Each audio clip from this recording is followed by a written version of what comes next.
Hi hello ಎಲ್ರಿಗೂ ನಮಸ್ಕಾರ. ಹುಡುಗಿರಿಗೆ ತುಂಬ ಏರ್ ಫಾಲ್ ಆಗ್ತಾ ಇರುತ್ತೆ. ಏರ್ ಫಾಲ್ಗೋಸ್ಕರನೇ ಹೋಮ್ ರೆಮಿಡಿ ಯಾವ ರೀತಿ ತಯಾರಿಸ್ಕೊಬೇಕು ಅಂತ ನಾವು ಇವತ್ತು ವಿಡಿಯೋ ಮಾಡ್ತಾ ಇದ್ದೀವಿ.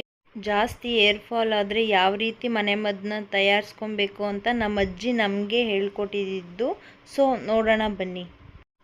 ಮೆಂತ್ಯ, ದಾಸವಾಳದ ಎಲೆ, ದಾಸವಾಳದ ಹೂವು, ರೋಸ್ಮೇರಿ, ಈರುಳ್ಳಿ, ಕರಿಬೇವು, ಬೆಟ್ಟದ ನೆಲ್ಲಿಕಾಯಿ ತುರಿದಿಟ್ಕೊಂಡಿದ್ದೀನಿ, ಮತ್ತು ಬಾದಾಮಿ ಎಣ್ಣೆ, ಕೋಕೋನಟ್ ಆಯಿಲ್.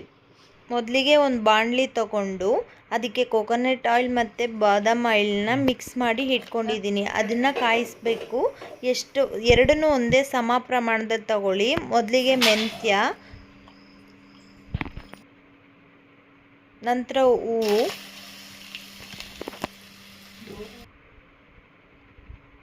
ದಾಸವಾಳದ ಎಲೆ,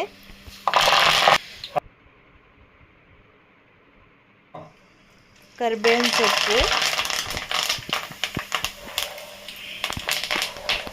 ಈರುಳ್ಳಿ, ನಾವೇನೇನು ಕಟ್ ಮಾಡಿ ಇಟ್ಕೊಂಡಿರ್ತೀವೋ ಅದನ್ನೆಲ್ಲ ನಾವು ಎಣ್ಣೆಗೆ ಹಾಕ್ತಾ ಹೋಗಬೇಕು. ರೋಸ್ಮೇರಿ, ನಂತರ ಬೆಟ್ಟದ ನೆಲ್ಲಿಕಾಯಿ ತುರಿದಿಟ್ಕೊಂಡಿರ್ತೀವಲ್ಲ ಅದನ್ನು ಹಾಕಬೇಕು.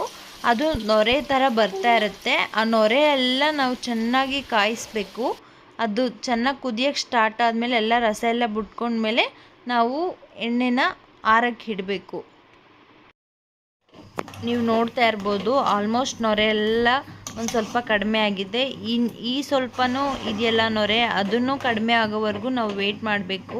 ತುಂಬ ಚೆನ್ನಾಗಿ ಬಾಯ್ಲ್ ಆದ್ರೇ ಅದು ರಸ ಎಲ್ಲ ಬಿಟ್ಕೊಳ್ಳೋಕ್ಕೆ ಸಾಧ್ಯ. ಸೊ ಇನ್ನು ಈ ನೊರೆನೂ ಚೆನ್ನಾಗಿ ಕುದಿಸ್ಕೊಳ್ಳೋಣ. ನೀವು ನೋಡ್ತಾ ಇದ್ದೀರಾ ಎಲ್ಲ ಚೆನ್ನಾಗಿ ಕುದ್ದಿದೆ, ನೊರೆ ಒಂಚೂರು ಇಲ್ಲ. ಈ ಲೆವೆಲ್ವರೆಗೂ ನಾವು ಕುದಿಸ್ಬೇಕು ಎಣ್ಣೆನ. ಸೊ ಎಲ್ಲ ಚೆನ್ನಾಗಿ ಕುದ್ದಿದೆ, ಅದನ್ನು ಆರಕ್ಕಿಡೋಣ. ಕುದ್ದಿರೋ ಎಣ್ಣೆನ ನಾವು ಒಂದು 30 ಮಿನಿಟ್ಸ್ ಅದನ್ನ ಆರಕ್ಕೆ ಬಿಟ್ಬಿಟ್ಟು ಫುಲ್ ಎಲ್ಲ ತಣ್ಣಗಾದ್ಮೇಲೆ ನಾವು ಒಂದು ಬೌಲ್ ತಗೊಂಡು ಅದರಲ್ಲಿ ಸೋದಿಸ್ಕೊಬೇಕು. ಈ ರೀತಿ ಬಟ್ಟೆ ಹಾಕ್ಕೊಂಡು ಸೋದಿಸ್ಕೊಳ್ಳಿ.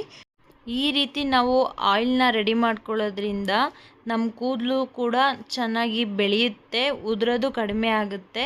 ಒಂದು ಸತಿ ಮನೇಲಿ ನೀವು ಕೂಡ ಟ್ರೈ ಮಾಡಿ. ಈ ರೀತಿ ಹೋಮ್ ರೆಮಿಡಿಗಳು ಸಡನ್ಲಿ ರಿಸಲ್ಟ್ ಕೊಡಲ್ಲ.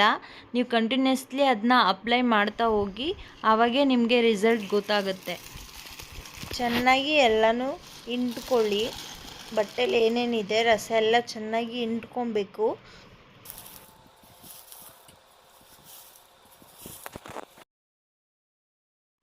ಓಕೆ, ಆಯಿಲೆಲ್ಲ ರೆಡಿಯಾಗಿದೆ. ರೆಡಿಯಾಗಿರೋ ಆಯಿಲ್ನ ನಾವು ಒಂದು ಬಾಟಲ್ ತಗೊಂಡು ಅದರಲ್ಲಿ ನಾವು ಕಲೆಕ್ಟ್ ಮಾಡಿ ಇಟ್ಕೊಬೋದು. ಈ ರೀತಿ ಮಾಡೋದ್ರಿಂದ ಒಂದು ತಿಂಗಳಿಗೆ ನಾವು ಒಂದ್ಸಲ ಮಾಡಿಕೊಂಡ್ರೆ ಸಾಕಾಗುತ್ತೆ. ಈ ರೀತಿ ಹೋಮ್ ರೆಮಿಡಿಗಳನ್ನ ನಾವು ಮಾಡ್ಕೊಳ್ಳೋದ್ರಿಂದ ಯಾವುದೇ ರೀತಿಯ ಏರ್ ಫಾಲ್ ಅಂಥದ್ದು ಆಗಲ್ಲ. ಏರ್ ಗ್ರೋತ್ ಕೂಡ ನಾವು ಕಾಣ್ಬೋದು. ನೀವು ಟ್ರೈ ಮಾಡಿ. ಏನಾದರೂ ಡೌಟ್ಸ್ ಇತ್ತು ಅಂದರೆ ಕಮೆಂಟ್ ಮಾಡಿ, ಲೈಕ್ ಮಾಡಿ, ಶೇರ್ ಮಾಡಿ, ಸಬ್ಸ್ಕ್ರೈಬ್ ಮಾಡ್ಕೊಳ್ಳಿ. Thank you for watching.